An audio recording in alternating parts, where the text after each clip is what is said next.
Perkara yang ketiga adalah tentang payung yang pada awal Januari, 8 Januari tersilap saya, pihak polis telah membuat tangkapan dan pihak polis menyerahkan kepada immigration kerana payung pasportnya telah dibatalkan, sekaligus ianya akan masuk di bawah bidang proses immigration. Untuk payung ditempatkan di depo immigration, ada proses yang perlu dibuat. Yang pertama, immigration kena memaklumkan kepada beliau bahawa beliau akan ditahan di depo immigration. Itu yang pertama. Yang kedua, sebagai prosedur juga, payung akan diberitahu bahawa dia adalah pemegang PAS MM2H. Tetapi apabila pasport dibatalkan, maka PAS MM2H tidak lagi boleh berbuat kuasa. Jadi immigration maklumkan kepada payung bahawa PAS MM2H itu juga dibatalkan.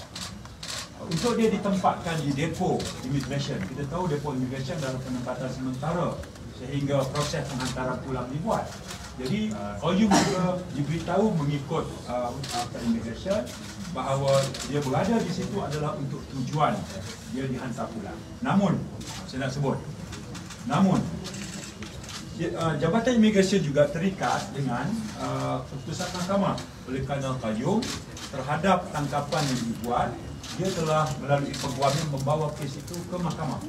Kes itu akan didengar pada 5 April dan hari ini adalah pengurusan kesnya. Dan saya telah menghubungi peguam payung memaklumkan bahawa pertama, Jabatan Imigresen akan patuh, akur, menghormati proses mahkamah. Bermaksud sehingga mahkamah membuat keputusan tentang status payung, Jabatan Imigresen tidak akan menghantar payung pulang. Jadi perlu dijelaskan. Sebab ada setengah media melaporkan setelah ditandatangan kita akan hantar balik, tak hormat dengan keputusan mahkamah, contempt of court, useless minister. Come on lah, biarlah berlaku adil kepada kita. Ya, pada mula dia ditangkap, keadaan kesihatannya tak begitu baik. Jadi saya mengarahkan ketua pengarah immigration, keluarkan dia daripada lokap, letak dia di depo Semenyih yang lebih kondusif, lebih lapang, dengan penjagaan lebih baik. Alhamdulillah.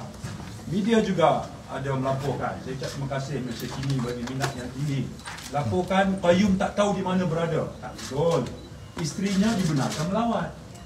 Kalau isteri dibenarkan melawat, tentulah dia ada lagi.